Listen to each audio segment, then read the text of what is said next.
के बाबा दरबार। मन भावन लागेगा, बड़ पावन लागेगा, मन भावन लागेगा, बड़ पावन लागेगा। ये दे सरग बरोबर धनोरा गाँव के बाबा दरबार। ये दे सरग बरोबर धनोरा गाँव के बाबा दरबार।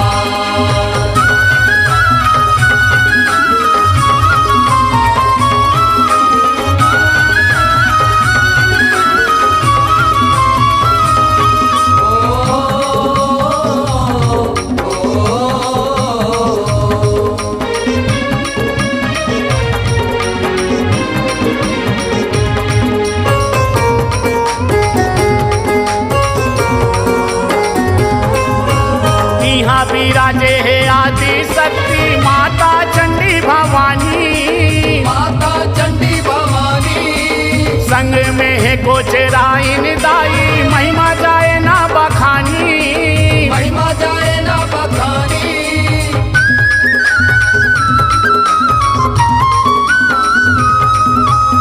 यहाँ विराजे है आदि शक्ति माता चंडी भवानी। संग में है कोचराइन दाई, महिमा जाए ना बखानी। मन गद गद लागेगा, सबके आँखी जुड़ागे ना।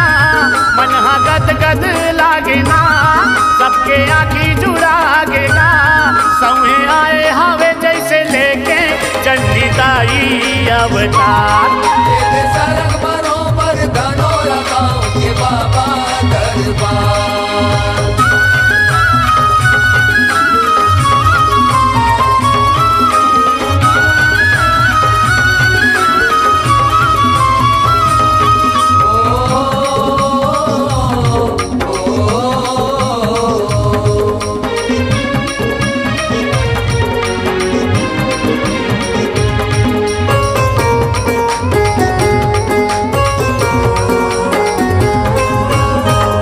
भुजायो पांच मुड़ी के पंचमुखी हनुमान है।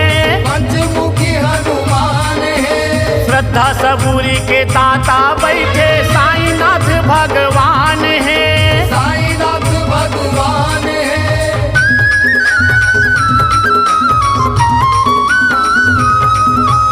दस भुजायो पांच मुड़ी के पंचमुखी हनुमान है। श्रद्धा सबूरी के ताता बैठे साईनाथ भगवान है। दिन दुखिया के दाता गा, सबके भाग्य विधाता ना। दिन दुखिया के दाता गा, सबके भाग्य विधाता ना।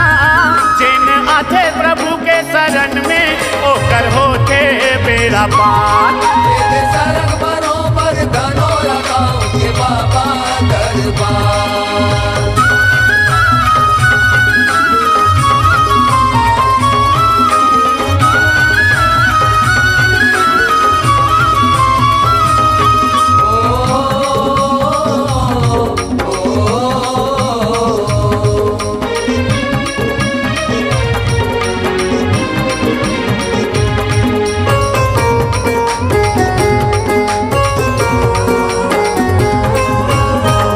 धन है धनोरा गाँव के, जेकर माटी हावे चंदन।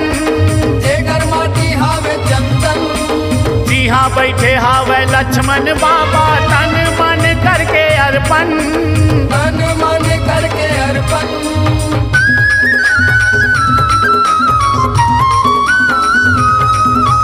धन धन है धनोरा गाँव के, जेकर माटी हावे चंदन। जी हाँ बैठे हावे लक्ष्मण बाबा, तन मन करके अर्पण। रोज सेवा बचाथेगा, भारी पुण्य कमाथे ना। रोज सेवा बचाथेगा, भारी पुण्य कमाथे ना। नर नारी जुड़िया थे यहाँ मंगल और शनिवार। ये सरग बरोबर धनोरा गाँव के बाबा दरबार।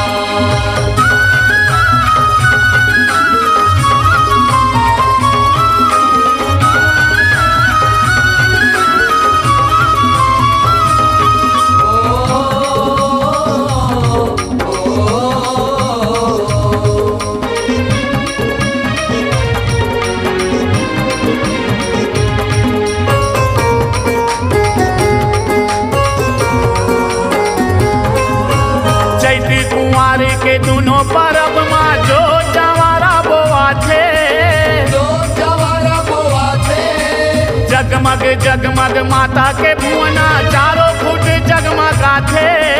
चारों फुट जगमगाथे।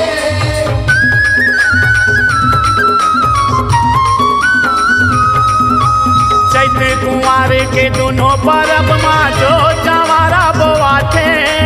जगमग जगमग माता के भुवना चारों फुट जगमगाथे। सबसे उपमना थेगा जस बचरा गाठना। सबसे उपमना थेगा जस बचरा गाठना। तब प्रेम को सरिया संग में करे माता के जय जयकार। लेते सरग बरोबर धनोरा गाँव के बाबा दरबार। मन भावन लागेगा बड़ पावन लागेना। मन भावन लागेगा बड़ पावन लागेना। लेते सरग बरोबर धनोरा गाँव के बाबा दरबार। लेते सरग बरोबर धनोरा गाँव के बाबा दरबार। लेते सरग बरोबर धनोरा गाँव के बाबा दरबार। लेते सरग बरोबर धनोरा गाँव के बाबा दरबार। लेते सरग बरोबर धनोरा गाँव के बाबा दरबार।